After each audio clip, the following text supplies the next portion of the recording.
The war had been raging for 3 cycles when Jenny first encountered one of them. The Krell were a species born for conquest. Their exoskeletons could deflect plasma fire. Their reflexes were 3 times faster than any humans, and their culture had been built on the principle that mercy was weakness. They had swept through the outer colonies like a tidal wave of chitin and fury, leaving nothing but ash in their wake.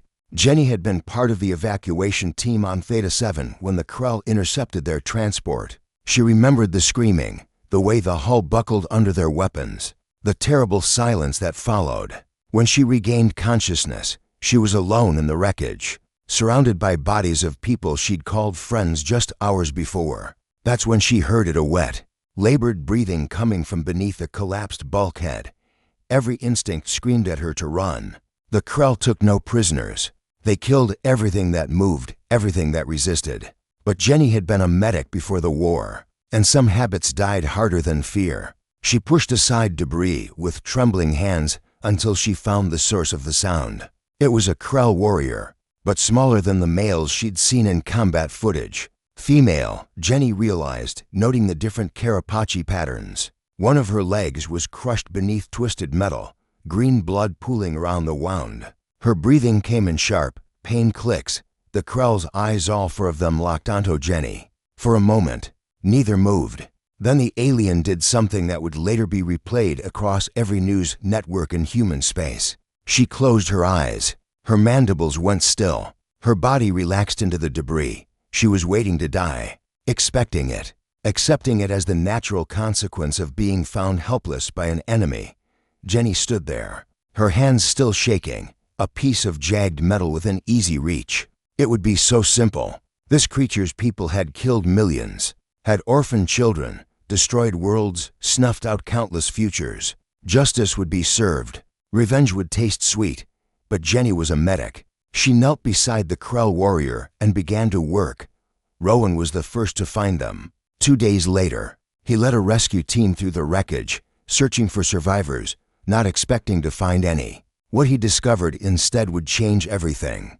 In a makeshift shelter constructed from shuttle parts, Jenny sat beside a sleeping Krell warrior. The alien's leg had been splinted with remarkable skill. The bleeding stopped. Infection prevented with what looked like improvised techniques. That shouldn't have worked on Krell biology, but somehow did. Jenny? Rowan's voice was barely a whisper. What have you done? She looked up at him with exhausted eyes. My job. That's a Krell. They're the enemy. She was dying, Rowan. Jenny's voice was steady, but he could hear the weight behind it. She closed her eyes and waited for me to kill her. She didn't beg, didn't fight, just accepted it, like it was the most natural thing in the world.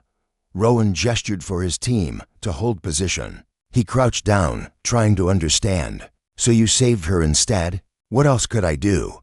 Jenny asked. Let her die because of what others of her kind did. Execute a helpless, wounded person because it was expected? Because it would be easy? She shook her head. I'm not a soldier, Rowan. I'm a medic. And she needed help. The Krell warrior's eyes flickered open. All for focused on Rowan, then on the weapons his team carried. Her body tensed, mandibles clicking in what the translators would later identify as a prayer to her gods again. She closed her eyes. See?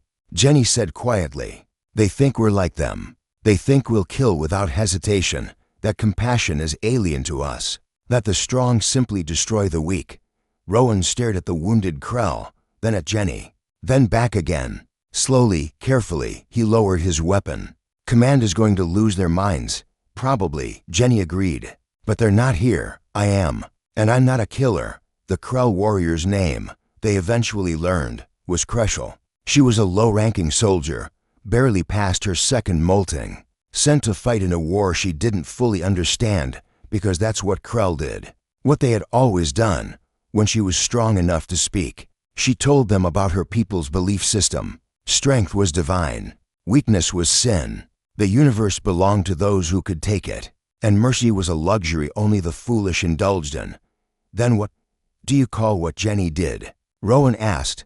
Kreshel's mandibles clicked in a way that the translator struggled to interpret. Confusion, wonder. You're kind. You are weak, fragile. We break you easily. Yet you chose not to break me when I was helpless. She turned all for eyes to Jenny. This should not be possible. The strong do not spare the weak. This is wrong. This is human.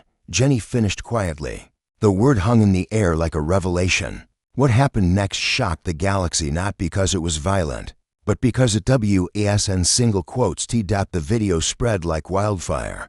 Jenny helping Crushel walk, supporting her weight despite being half her size. Rowan's team standing guard not to prevent escape, but to protect her from others who might seek revenge. Humans choosing compassion over vengeance, healing over harm, for a species that had built their entire civilization on the principle that might makes right. It was incomprehensible. Crushel was eventually returned to her people as part of a prisoner exchange. She spoke to the Krell High Council, told them what she had witnessed. Many dismissed her words as the delusions of trauma, but others listened. Others wondered if humans could show mercy to their enemies, show kindness to those who had shown them none. What did that say about strength? What did that say about humanity? The war didn't end immediately. Conflicts never do. But seeds were planted, questions were asked, and slowly, gradually, the Krell began to understand something their entire philosophy had never accounted for. True strength wasn't just the power to destroy. It was the power to choose not to. Jenny never considered herself a hero. She'd just done what felt right in the moment. But in doing so, she'd revealed something about humanity that would echo across the stars for generations to come. Sometimes the most shocking thing you can do isn't violence. Sometimes it's mercy.